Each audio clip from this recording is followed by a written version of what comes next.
مولانا صاحب زکات څه دی او د زکات ته ورکولو فایدې څه دي او کوم خلک چې نه ورکوي نو د دوی د روحاني او معاشرتي نقصانات څه دي؟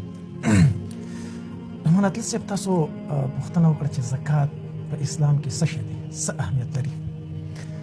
د بخاري شریف حدیث مبارک دی او په هغې کې نبی علیه الصلاة والسلام د اسلام بنیادي ارکان 5 ذکر کړي دي. په هغې کې اول رکن چې دی نو هغه ګواهي د دې کلمې ده چې لا اله الا الله محمد رسول الله. کله چې انسان دا کلمه ووایي یقینا دی مسلمان شو. دویم نبی علیه الصلاة والسلام فرمایي د مونځ پابندي او دریم نبی علیه الصلاة والسلام فرمایي زکات ورکوئ. دا زکات د اسلام دریم اهم رکن دی.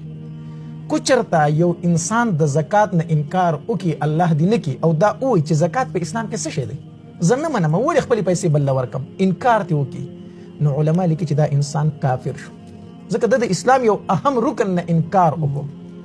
د دې وجې نه د ابوبکر صدیق رضی الله تعالی عنه چې کله دور خلافت راغی نو ډېرې قبیلې داسې وي چې هغوی د زکات نه انکار وکړو او دلیل یې دا پیش کړو چې نبي علیه صلات وسلام په زمانه کې خو په بیت المال کې څه شی نه و نو ځکه به هغه زموږ نه زکات اخیستو.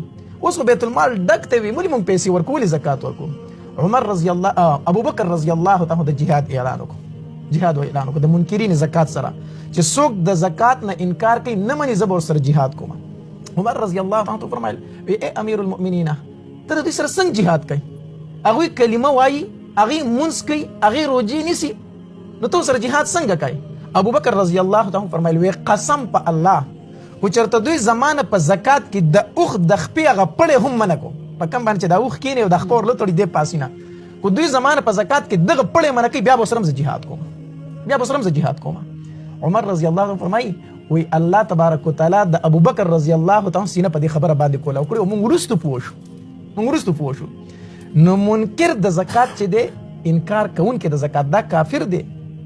ابوبکر رضی الله عنه د دې خلاف جهاد کړی دی او که یو سړی زکات مني چې شته دی خو نه یې ورکوي نو بیا دا فاسق دی، فاجر دی او د دپاره ډېرې سزاګانې دي. احادیث مبارکه وکړي او قرآن کې نبي علیه صلات وسلام فرمایي وایي کوم انسان چې زکات نه ورکوي د قیامت په ورځ په میدان محشر کې به الله تبارک وتعالی دا مال چې دی دا په شکل د یو مار کې شجاع اقرع داسې مار چې په سر به گنجې وي او دا اشاره د دې ته چې دا مار به زخریله ډېر وي، ځکه کله چې د مار زخر زیات وي په سر کې د په سر باندې بیا ویښتنې گنجې مار. حدیث مبارک کې راځي شجاع اقرع گنجې مار به وي، د دې مال نه به الله یو خامار جوړ کړي او د ده په دې وښکو کې به د خپلې خولې ورکړي او دله به ټکونه ورکوي او ده ته به وایي چې انا مالک و انا کنزک، زه خو مار نه یم، اجدها نه یم، زه خو ستا هغه مال یم، خو تا د غریبانانو حق ته نه ورکو، الله تبارک وتعالی اوس زما نه یو اجدها جوړه کړې او زه یې په تا مسلط کړم، دا به ورته وایي انا مالک و انا کنزک، دله به سزا ورکوي، دغه مال به دته په شکل د حمار جوړ کړی شي. او یو حدیث مبارک کې راځي دا غریبانان مسکینان به راشي او د الله تبارک وتعالی په در کې به شکایت وکړي الله دله تا مال ورکړی خو زموږ حق ته نه دی راکړی، الله د هغې تپوس دې ته وکړه، د هغې تپوس دې ته وکړه. نو زکات دا د اسلام یو ډېر اهم رکن دی، انکار ترې نه کفر دی، نه ورکول ډېره سخته ګناه ده. باقي تاسو وایي چې یاره د دې په معاشره کې څه اثرات دي، زکات ولې ورکول کېږي؟ ګوره په زکات ورکولو سره د انسان خپله اصلاح هم کېږي، یو حدیث مبارک کې راځي چې دا د مال پاکوالی دی، د زکات ته د مال خیرې ویلی شوی دی، دا د مال پاکوالی دی یو وجه.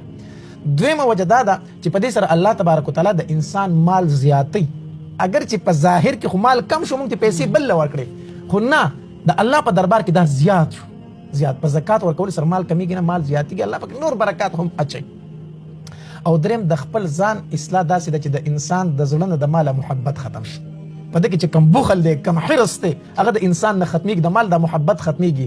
او بل دا دی چې په دې کې د غریبانانو، د مسکینانو، د کونډو، د رنډو د هغې خلکو تعاون کول، امداد کول دی.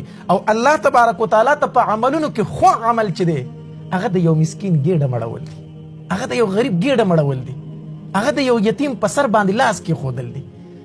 نو د دې وجې نه دا زکات چې دی زه وایم نن هم خلک په اخلاص سره زکات ورکړي که نه نو په دنیا کې به څوک غریب پاتې نشي، د هر انسان هغه چولت چې د هغه به بله شي. خو مسله دا ده چې زکات موږ نه ورکوو.